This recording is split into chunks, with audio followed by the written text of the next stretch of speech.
monitor for our launches. We're tracking a 5% chance of launch weather constraints. Falcon, Go Dragon, and Godspeed Crew 12.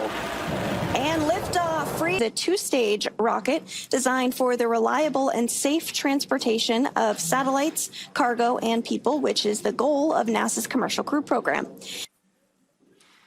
Now, it is early morning out there, but today's booster is heading back to our newest monitor for our launches. We're tracking a 5% chance of launch weather constraints as we get closer. But just a quick check-in with our fueling here. RP1 is at 100% full. LOX is at 92%. Stage 1, RP1 load is complete. Oxygen, which is super chilled to over 300 degrees below zero. T-minus 10, 9, 8, 7, 6, 5, 4, 3, 2, 1, ignition, and liftoff. Go Falcon, Go Dragon, and Godspeed Crew 12. And liftoff. Freedom flies bound for the International Space Station. 1.7 million pounds of thrust now propelling Falcon 9 and Crew 12. Vehicle is pitching downrange, and all 9 Merlin vehicles have lit. We're getting good call-outs on the first stage performance and propulsion so far. Then the single Merlin vacuum engine on the second stage will ignite, continuing to carry Crew 12 to orbit, while the first stage begins its journey back to Earth. Stage separation confirmed. And back ignition.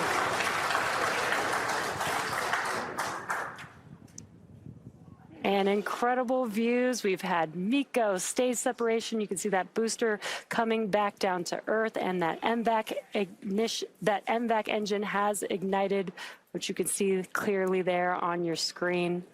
Separates from Falcon, which will happen, as you see on your screen, right on time. Dragon now flying free. Dragon separation confirmed.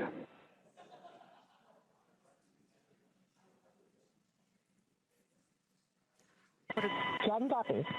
Probably grab whatever's left. It has been obliterated, as you know. Would you accept anything less than zero nuclear enrichment? So we had a great visit at Fort Bragg. We saw a lot of heroes.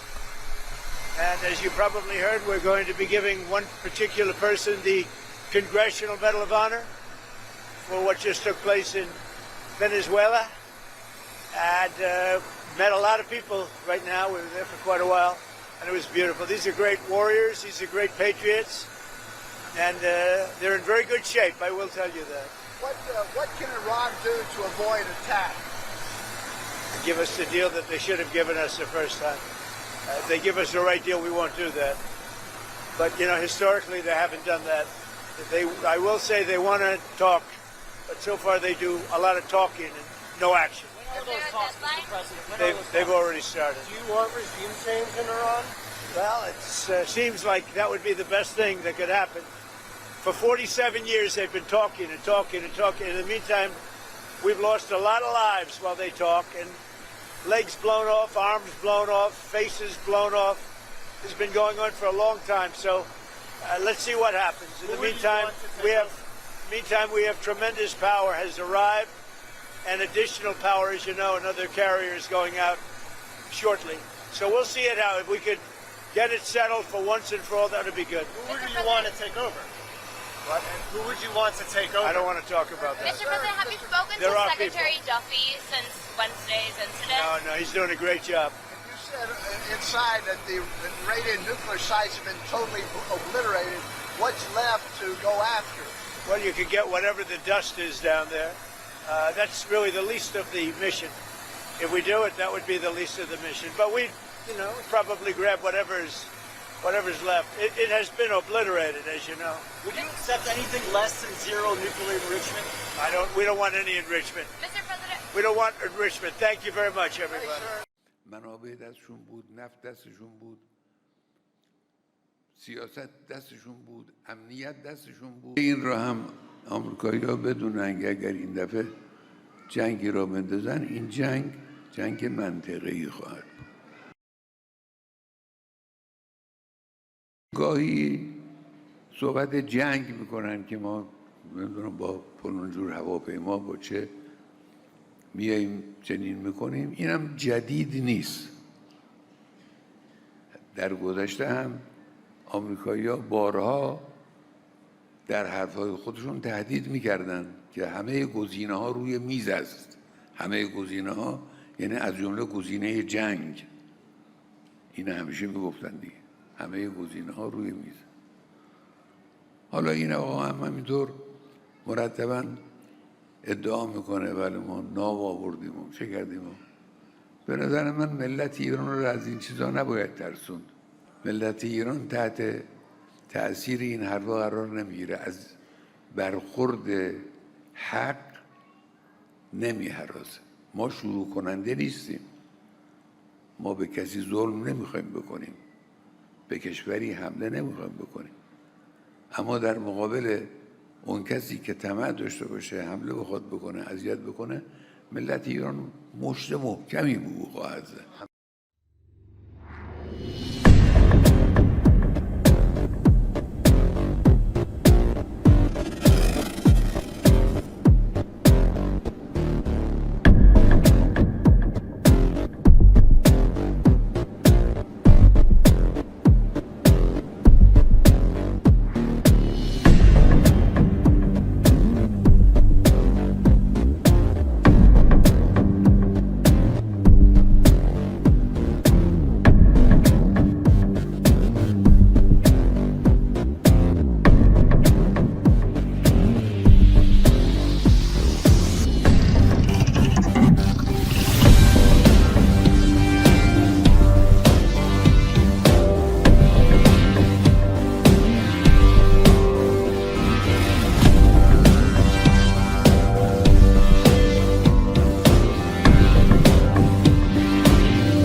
صداهای ضبط شده‌ای داریم از پیام‌هایی که از خارج از کشور برای این عوامل تروریستی آمده بود که شما در بین تظاهر کنندگان